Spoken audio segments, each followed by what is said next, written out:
പെൺമികവിന്റെ വിജയകഥകൾ പാഠപുസ്തകമാകുന്ന red കാർപ്പറ്റിന്റെ മനോഹരമായ ഒരു എപ്പിസോഡിലേക്ക് എല്ലാവർക്കും സ്വാഗതം. So let's begin the show. This is red carpet. Red കാർപ്പറ്റിന്റെ ഈ കളർഫുൾ എപ്പിസോഡിൽ ഇന്നും നമ്മുടെ കൂടെ ജോയിൻ ചെയ്യുന്നത് ശ്രീനാഥും അഞ്ജുവാണ്. രണ്ടുപേരെയും സ്നേഹത്തോടെ സ്വാഗതം ചെയ്യുന്നു. Let's welcome Sreenath and Anju. Okay, so Anju and Sreenath, Anju ദാ അഭിനയ രംഗത്തേക്കൊക്കെ ഇങ്ങനെ കാലെടുത്ത് വെച്ചിരിക്കുകയാണ്. സോ അതിന്റെ ഒരു വിശേഷം, ആ സന്തോഷ വാർത്തയാണ് നമുക്ക് അറിയേണ്ടത്. അർച്ചന 31 നോട്ട് ഔട്ട് എന്ന് പറഞ്ഞ ഐശ്വര്യലക്ഷ്മിയുടെ പടത്തിലാണ് ചെയ്തേക്കുന്നത്. ചെറിയൊരു റോളാണ്, അഭിനേത്രി എന്നൊന്നും പറയാൻ അങ്ങനെ പറ്റുന്ന റോളൊന്നുമല്ല. ചെറിയൊരു റോളാണ്, കുറച്ച് സീനുകളുള്ള ഒരു റോളാണ്. ഐശുവിന്റെ ഫ്രണ്ടായിട്ടാണ് ചെയ്തേക്കുന്നത്, ഫ്രണ്ട് ആ കൊളീഗായിട്ടാണ് ചെയ്തിരിക്കുന്നത്. അഞ്ജുവിന്റെ പോലെ തന്നെ ശ്രീനാഥിനും പുതിയതായിട്ട് ഇറങ്ങാൻ പോകുന്ന സിനിമ, മ്യൂസിക് ഡയറക്ടറായിട്ട് ഇപ്പോൾ ഇറങ്ങാൻ പോകുന്ന സിനിമ VC അഭിലാഷ് ചേട്ടൻ ഡയറക്ട് ചെയ്തിട്ടുള്ള വിഷ്ണു ഉണ്ണികൃഷ്ണൻ ചേട്ടൻ്റെ സുഭാഷ് ചന്ദ്രബോസ് എന്ന സിനിമയാണ്. അപ്പോൾ അതിലെ ഒരു പാട്ട് സൂര്യ സന്തോഷ് പാടിയിട്ടുള്ള ഒരു പാട്ട് ഇപ്പോൾ റിലീസായിട്ടുണ്ടായിരുന്നു കഴിഞ്ഞ ആഴ്ച. അപ്പോൾ ബാക്കിയുള്ള പാട്ടുകളും സിനിമയ്ക്ക് ഇനി താമസിയാതെ ഈ പറഞ്ഞ പോലെ ഇപ്പോഴത്തെ സാഹചര്യം പ്രമാണിച്ച് നമുക്ക് ഏത് ഡേറ്റ് അത് കുറച്ച് മാസങ്ങൾക്ക് മുമ്പ് കംപ്ലീറ്റ് ആയ വർക്കാണ്. ഇതൊരു 85 കാലഘട്ടത്തിൽ നടക്കുന്ന ട്രിവാൻഡ്രത്ത് ഒരു ഉൾഗ്രാമത്തിൽ നടക്കുന്ന ഒരു സ്റ്റോറിയാണ്. പക്ഷെ നല്ലൊരു എക്സ്പീരിയൻസ് ആയിരുന്നു. നമ്മൾ ഒരു RR ചെയ്യുമ്പോൾ ത്രൂ ഔട്ട് നമ്മളൊരു സിനിമയുടെ കൂടെ പൊയ്ക്കൊണ്ടിരിക്കുകയാണ്. ഈച്ച് ആൻഡ് എവറി സീൻ ഒരാൾ ഭയങ്കര ഒരു ഇമ്പോർട്ടന്റ് ഫാക്ടറുമാണ്. അപ്പൊ എന്തായാലും അതും ഒരു RR ചെയ്തും ഒരു നല്ല എക്സ്പീരിയൻസ് ആയിരുന്നു. സൂപ്പർ. അപ്പൊ എത്രയും പെട്ടെന്ന് ആ സിനിമ ഇറങ്ങട്ടെ, നമ്മളെല്ലാരും കാണട്ടെ. അപ്പൊ ഈ പാട്ടിന്റെ കാര്യങ്ങൾ, കാമുകി എന്നൊക്കെ പറഞ്ഞപ്പോഴേ, എന്താണ് കല്യാണം കഴിക്കണം ഈ വർഷം? പറഞ്ഞില്ലല്ലോ ചേട്ടൻ. പോവായിരുന്നു കല്യാണം കഴിക്കാൻ പോകണല്ലേ നിങ്ങള്? മനുഷ്യ, ഞാൻ എന്നും ഇങ്ങനത്തെ ഒരു ബന്ധമില്ലാതെ നിന്നാ മതിയോ? എന്നോടൊരു വാക്ക് പറഞ്ഞിരുന്നു, ചോദിച്ചോ നിങ്ങള് കല്യാണം കഴിക്കാൻ താല്പര്യമുണ്ടോ, കല്യാണം കഴിക്കണോന്ന് ചോദിക്കേ? എത്ര പേരെ തേച്ചു ഈ കല്യാണത്തിന് വേണ്ടിട്ട്. ഫസ്റ്റ് ഏറ്റവും ഗംഭീരമായിട്ട് റോള് തന്നെ അങ്ങനെ. അതെ, എന്നിട്ട് എന്നോടൊരു വാക്ക് പറയാതെ കല്യാണം കഴിക്കാൻ പോവാണ്. ആരെ കല്യാണം കഴിക്കാൻ പോകുന്നത് പറയൂ, സമയം പറയട്ടെ. എന്തായാലും അങ്ങനെയല്ല, എന്തായാലും കല്യാണം കഴിച്ചിട്ടില്ലല്ലോ, വേണമെങ്കിൽ ഇനി ആലോചിക്കാലോ. അങ്ങനെ ഈ വർഷമാണ് കല്യാണം. ആൻഡ് എല്ലാം വീട്ടിലെല്ലാരും പോയി സംസാരിച്ച് സെറ്റ് ചെയ്തു. ഈ വർഷം ഉടനെ ഉണ്ടാവും. അതായത് ഇപ്പൊ ജനുവരി ഫെബ്രുവരി ആയിട്ടുള്ളൂ. ഈ വർഷം തീരുന്നതിന് മുമ്പ് കല്യാണം, അത്രേ നമ്മളിപ്പോ പറയാൻ ഉദ്ദേശിക്കുന്നുള്ളൂ. ആ കുട്ടി എവിടെ ഇരുന്നാലും സന്തോഷമായിട്ട്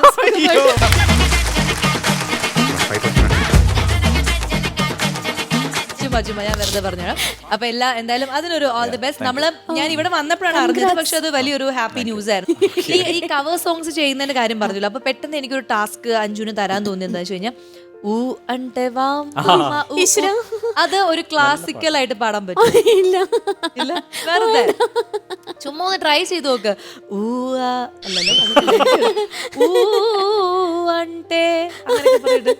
കൊടുക്ക്.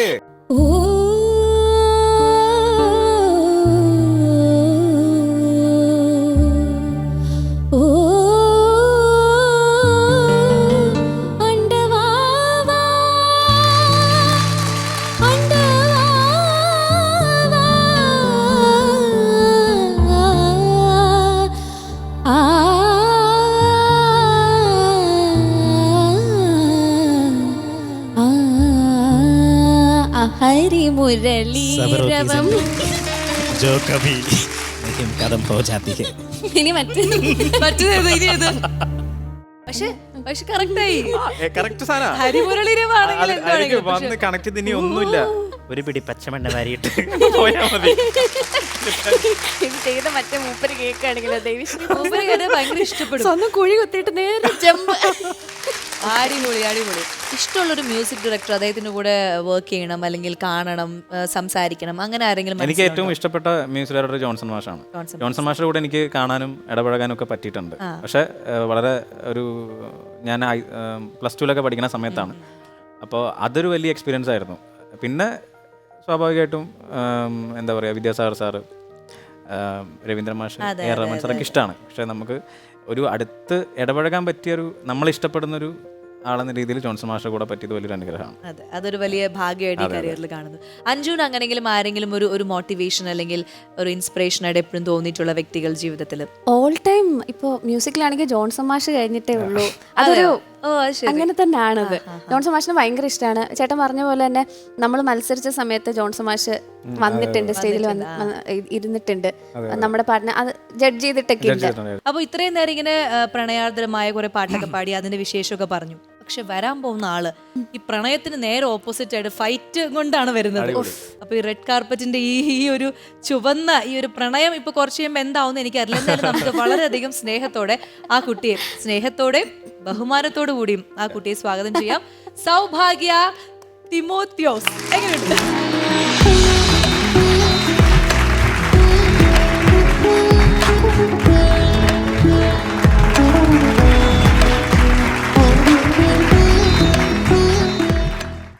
സൗഭാഗ്യ, റെഡ് കാർപ്പറ്റിലേക്ക് സ്വാഗതം.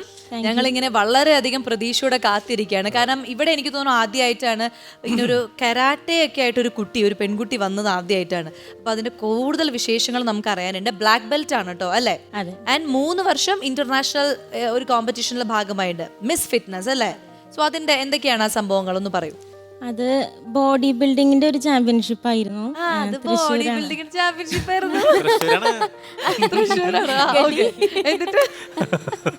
അപ്പൊ അവിടെ ഫ്ലെക്സിബിലിറ്റി തെളിയിക്കണ അങ്ങനത്തെ ഒരു കോമ്പറ്റീഷൻ റൗണ്ട് ആയിരുന്നു. കരാട്ടെ അല്ല, വേറെ. അപ്പൊ അങ്ങനത്തെ അതില് പങ്കെടുത്തിട്ടാണ് ഇങ്ങനെ ഈ മിസ് ഫിറ്റ്നസ് തൃശ്ശൂർ 3 പ്രാവശ്യം കിട്ടിയത്. ഏത് വയസ്സിലാണ് തുടങ്ങിയത് ഈ കരാട്ടെ പഠനം? കരാട്ടെ ഒരു 2 വയസ്സ് തൊട്ട് തുടങ്ങി. എന്റെ ഡാഡി കരാട്ടെ മാഷാണ്. ഡാഡി, അതായത് നമ്മുടെ തിമോത്തിയോസ്. അദ്ദേഹത്തിന്റെ പേര് തിമോത്തിയോസ് തന്നെയാണ്. എന്താണ് അതിന്റെ അർത്ഥം?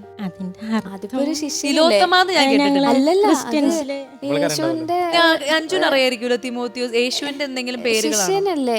തിമോത്തിയോസ് അങ്ങനെ ഒരു സാധനം, ഒരു തിരുമേനി ഉണ്ടായിരുന്നു, മാർ തിമോത്തിയോസ്.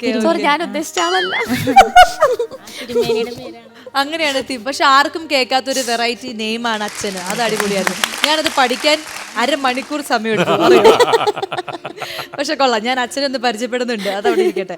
ആൻഡ് ഈ എന്താ പറയാ, ഈ ബ്ലാക്ക് ബെൽറ്റ് എന്ന് പറഞ്ഞല്ലോ, ഈ ബ്ലാക്ക് ബെൽറ്റിന്റെ കൂടെ 3rd ഡാൻ എന്നൊക്കെ, അതൊക്കെ എന്താണ് സംഭവം? ബ്ലാക്ക് ബെൽറ്റിന് ശേഷം നമ്മൾ 1 കൊല്ലം കഴിയുമ്പോൾ നമുക്ക് കിട്ടുന്ന ഒരു അവാർഡാണ് first dan black belt. Okay. അത് കഴിഞ്ഞ് ഫസ്റ്റ് ഡാൻ കിട്ടി 2 കൊല്ലം നിർത്തരുത്, അടുപ്പിച്ച് തന്നെ പ്രാക്ടീസ് ചെയ്യണം. അങ്ങനെ 2 കൊല്ലം ചെയ്ത് കഴിയുമ്പോൾ കിട്ടുന്നതാണ് second Dan black belt.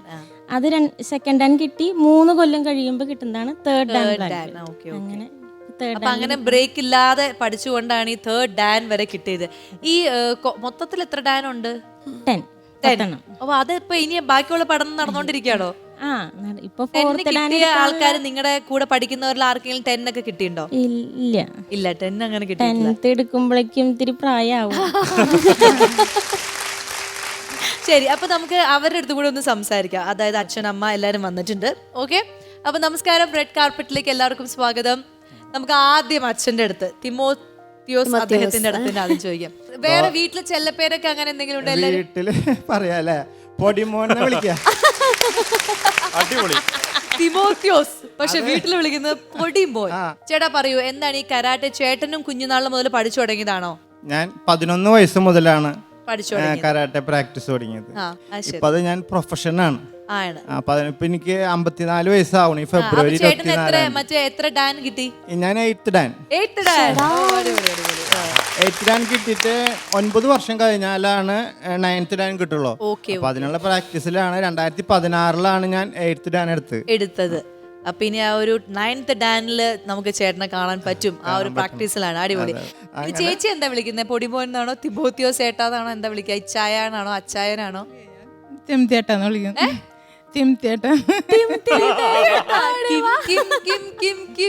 Timotheos ചേട്ടന്ന് വിളിക്കാൻ കുറച്ചങ്ങോട്ട് നീണ്ടുപോയി. അത് ആർക്കും പറ്റില്ല. ഷോർട്ടാക്കി തിമോത്തിയേട്ടാ. ചൈനീസ് കരാട്ടയ്ക്ക് പറ്റിയ ഫാമിലി തന്നെ, ഒരു ചൈനീസ് ബാക്ക്ഗ്രൗണ്ട് ഒക്കെ മണക്കുന്നു. ഇനി ഇത് സൗഭാഗ്യയുടെ അനിയത്തി അല്ലേ? പേര് സൗരഭ്യ. അപ്പൊ സൗരഭ്യ എന്ത് ചെയ്യുന്നു പറയൂ. ഞാനിപ്പോ 10th പഠിക്കുന്നത്. കരാട്ടെ ആണോ, കുംഫു ആണോ, കളറിപ്പയറ്റ് ആണോ? ഞാൻ കരാട്ടെ പഠിക്കുന്നുണ്ട്. ഞാൻ കരാട്ടെ ബ്ലാക്ക് ബെൽറ്റ് ആണ്. അതെ, കരാട്ടെ ബ്ലാക്ക് ബെൽറ്റ്. ഏത് ഡാൻ വരെ എത്തി? അതാണ് എനിക്ക് അറിയേണ്ടത് ഇനി മുതല്. ഫസ്റ്റ് ഡാൻ എത്തിയിട്ടുള്ളൂ. കാരണം ഞാനിപ്പോ 10th ആയ കാരണം അധികം മനസ്സിലായി. ഓക്കെ. വേറെ ഈ കരാട്ടെ അല്ലാതെ വേറെ പാട്ടോ ഡാൻസോ അങ്ങനെ എന്തെങ്കിലും ഒക്കെ? ഞാൻ ക്ലാസിക്കൽ മ്യൂസിക് പഠിക്കുന്നുണ്ട്. 12 വർഷമായി പഠിക്കുന്നുണ്ട്. അരങ്ങേറ്റം കഴിഞ്ഞു. പിന്നെ ഞാൻ വിസിലടിച്ച് പാട്ടുകൾ പാടും. ഓ വിസിൽ അടിച്ചിട്ട്, അതായത് സിനിമാ പാട്ടുകൾ വിസിൽ ചെയ്ത് പാടും അല്ലേ? പാടും. അത് നമുക്കൊന്ന് കേട്ടാലോ, ഒരു വിസിൽ പാട്ട്. ഏത് പാട്ടാ? ഞാനിപ്പോ ലേറ്റസ്റ്റ് ആയി ഇറങ്ങിയ മിന്നൽ മുരളി എന്ന ഫിലിമിലെ ഓക്കെ ഓക്കെ, ആ ശരി, ആ വിസില്. ആ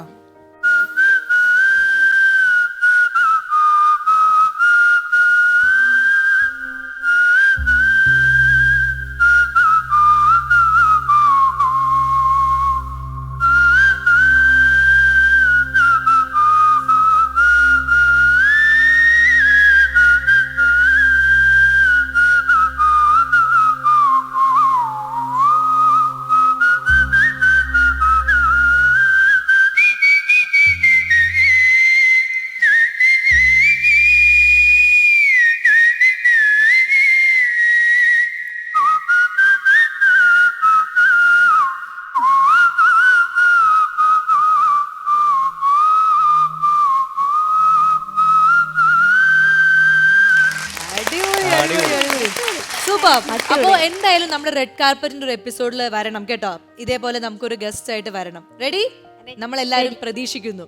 ഓക്കെ, ശരി. അപ്പൊ ഇനി നമുക്ക് സൗഭാഗ്യയുടെ പെർഫോമൻസിലേക്ക് എടുക്കാം. എന്തൊക്കെയാണ് ചെയ്യാൻ പോകുന്നത് ഇന്ന് കരാട്ടയിൽ? കുറച്ച് യോഗ, കരാട്ടെ, പിന്നെ ടൈൽസ് ബ്രേക്കിംഗ്, ഓട് പൊട്ടിക്കൽ. ഞാൻ ചോദിക്കാനിരിക്കുവായിരുന്നു അതുണ്ടോ. അഞ്ജുന്റെ ഫേവറേറ്റ് ആണത്. അപ്പൊ നമുക്ക് തുടങ്ങാം അല്ലേ? ശരി, ഓൾ ദി ബെസ്റ്റ്.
തവിട്ട് പൊടി. അടിപൊളി. ഇത് ശരിക്കുള്ള ഓട് തന്നെയല്ലേ? ഇത് നല്ല പതുപതൂന്നൊന്നും അല്ലല്ലോ.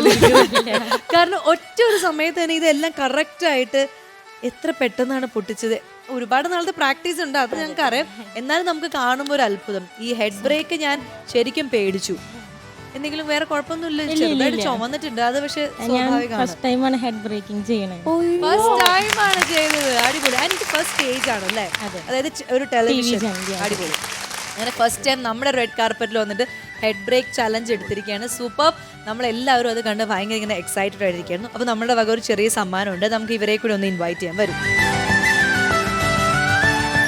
എന്റെ ദൈവമേ, പൊളിച്ചടിക്ക്.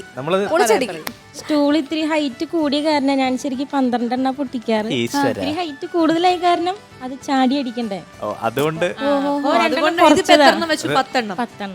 മറ്റത് ഈ ഹെഡ് ബ്രേക്ക് ചെയ്യുമ്പോ കുറച്ചൊരു ഒരു മയ ഉണ്ടായിരുന്നു. ഇതിന് ഒരു ദയം കാണിച്ചിട്ടില്ല ഈ ഓടുകളത്ത്.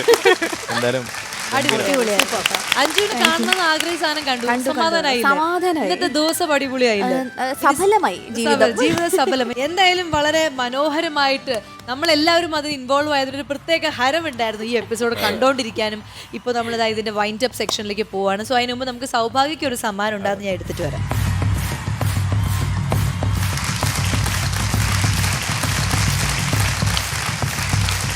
അപ്പോൾ എന്തെങ്കിലും പറയാനുണ്ടോ സൗഭാഗ്യം നമ്മുടെ പ്രേക്ഷകരോട്?